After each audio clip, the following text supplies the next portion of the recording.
Why do you flinch every time you think about spending money on yourself, even when your bank account can easily handle it? It isn't caution. It isn't good budgeting. It's a script written in your head before you could even read. And by the end of this video, I'll show you exactly where that script came from, and the first move to rewrite it. There's a moment almost every man with a stable job has lived, whether he remembers it or not. A parent standing at the kitchen counter, calculator in hand, voice dropping low, doing math that never quite added up. You weren't supposed to be listening, but you were. Not with your ears, with your nervous system. Because a child doesn't understand economics. A child understands fear, and fear doesn't need words to be recorded. That recording is still playing. Right now, every time you hesitate to invest, every time you feel guilty buying something that isn't strictly necessary, every time not enough shows up in your head even though your paycheck says otherwise, that's not you being irresponsible. That's an old tape running in the background, louder than your actual numbers. Meet David, 36, works in logistics, solid salary, health insurance, the whole stable job package. David has never gone hungry. David has never had his power shut off, and yet David freezes every single time he's offered a raise that would put him past a certain number, a number he's never consciously identified. But that shows up like an invisible wall. I have the money, he told me once. I just can't seem to use it right. What David doesn't realize is that he isn't reacting to his current financial reality. He's reacting to a script written by someone else's financial reality, absorbed without a single conscious agreement. The developmental psychologist Bruce Lipton spent decades studying how beliefs form in early childhood, and he found something most people never connect to their adult lives. Until around age 7, the human brain operates mostly in theta brainwaves, the same state associated with hypnosis. That means whatever a child absorbs about money in that window doesn't become an opinion. It becomes programming. It becomes unquestioned truth, stored below the level of logic, where reasoning simply can't reach it. If money meant conflict in your house, money became danger. If money meant shame, money became something to hide. If money was never enough became the operating system still running today, no matter what your paycheck actually says.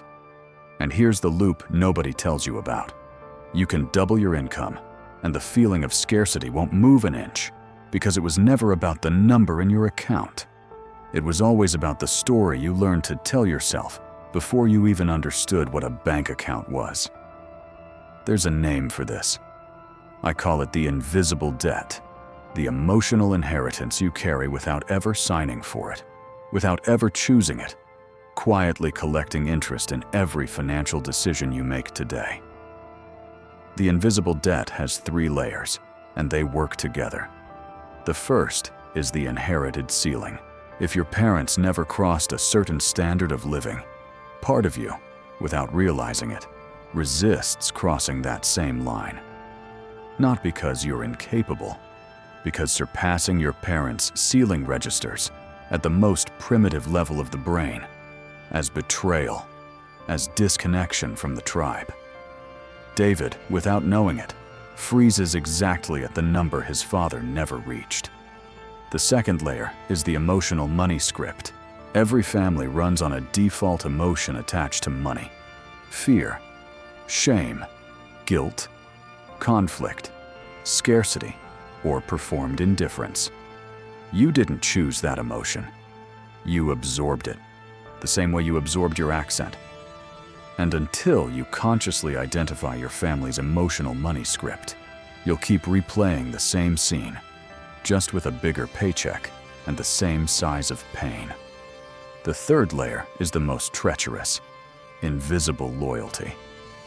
There's a deep part of the human psyche that resists outperforming your own parents financially, because doing so is felt, never consciously, always underneath, as abandoning them.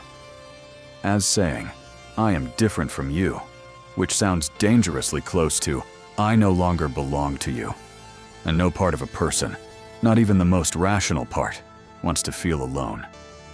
But there's something most people do here, or fail to do. And it's exactly where everything collapses.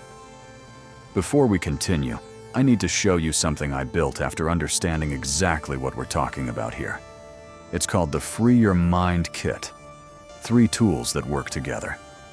The ebook has 35 pages of real financial psychological diagnosis. It's not a savings tip. It's a map of the invisible patterns that trap men with stable salaries. The cost of stability calculator is an interactive tool. You enter your numbers and it shows you the real cost of not acting. In wealth, in time, in deferred freedom. And the Free Your Mind series is 3 audio tracks of 7 to 12 minutes, made to listen to when you wake up or before you sleep, working on identity, value, and action, where knowledge alone can't reach. The 3 complement each other. The ebook creates intellectual awareness. The calculator creates emotional awareness. The audios work on identity. It's not a course, no subscription, lifetime access, everything for $9. The link is in the description. When you're ready, back to what we were saying. Most people, once they notice they're carrying an inherited money pattern, try to fix it at the behavior level. They build a spreadsheet. They cut the daily coffee. They take an investing course. And 2 or 3 months later, they're back exactly where they started. Because they tried to patch a root-level emotional problem with a surface-level tool. It's like trying to fix a leaking pipe by replacing the faucet. David tried that 3 times over 5 years. 3 different spreadsheets, all abandoned before the 2nd month. Not because he lacked discipline, because he'd never gone to the root.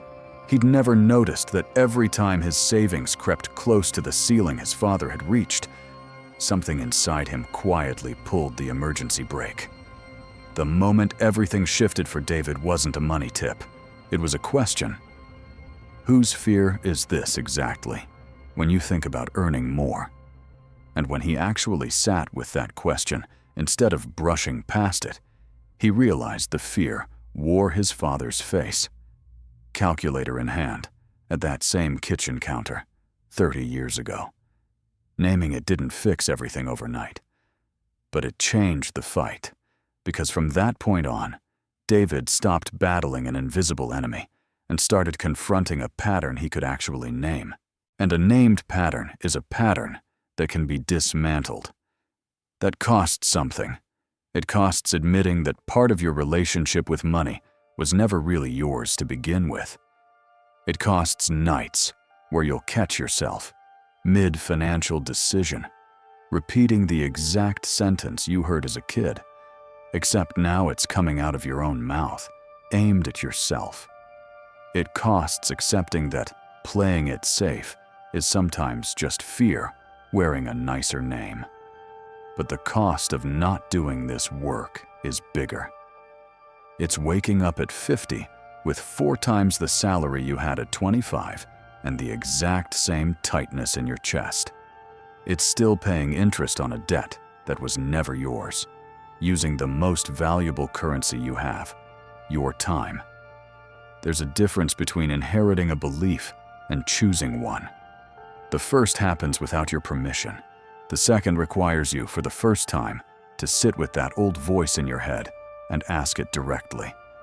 Is this still true, or is it just familiar?